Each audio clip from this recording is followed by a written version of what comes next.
वज़ीर-ए-आज़म मोहम्मद शहबाज शरीफ की फैसलाबाद में आमद। वज़ीर-ए-आज़म शहबाज शरीफ ने मुफ्त आटा मराकज़ का दौरा किया। इस मौका पर वफाकी वज़ीर दाखिला राना सनाउल्लाह और वफाकी वज़ीर इत्तलात और नशरियात मरियम औरंगज़ेब भी इनके हमरा मौजूद थीं।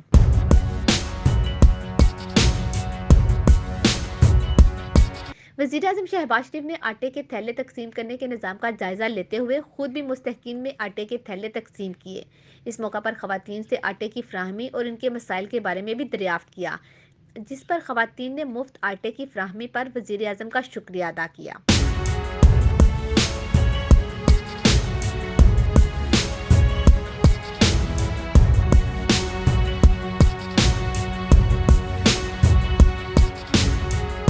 वज़ीर-ए-आज़म शहबाज शरीफ ने मुफ्त आटे की फ्राहमी के निज़ाम पर इत्मीनान का इजहार किया। फैसलाबाद के 11 लाख से ज़ायद अफराद को मुफ्त आटे के थैले फ्राहम किए जा रहे हैं। फैसलाबाद की 5 तहसीलों में रोजाना 1,25,000 थैले दिए जा रहे हैं और हर खानदान को 10 किलो के 3 थैले मिल रहे हैं, जो कि मुल्की तहरीक में पहली बार गरीब आवाम के लिए वफाकी हुकूमत की तरफ से मुफ्त आटे की फ्राहमी के जरिए आवाम को रिलीफ दिया गया है।